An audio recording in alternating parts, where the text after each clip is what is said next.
ఈరోజు దేవుని వాగ్దానం. మనుషుల కంటబడుటకై వారి ఎదుట మీ భక్తి కార్యములు చేయకుండా జాగ్రత్త పడుడు.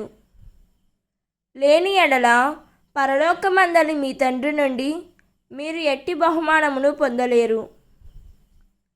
మత్తయి సువార్త 6వ అధ్యాయం 1వ వచనం. ఈ వాక్యం మనకు ఏం చెబుతున్నదంటే, యేసు ప్రభువు మన భక్తి కార్యాలు మనుషుల ప్రశంసల కోసం కాదు, దేవుని మహిమ కోసం చేయాలని బోధిస్తున్నారు. ఇతరులు చూడాలని, మెచ్చుకోవాలని చేసే భక్తి దేవుని దృష్టిలో విలువ కోల్పోతుంది. నిజమైన భక్తి హృదయం నుండి రావాలి. దేవుడు మన అంతరంగాన్ని చూస్తాడు. దేవుడు ఈ వాక్యం వింటున్న ప్రతి ఒక్కరిని దీవించునుగాక. ప్రార్థన.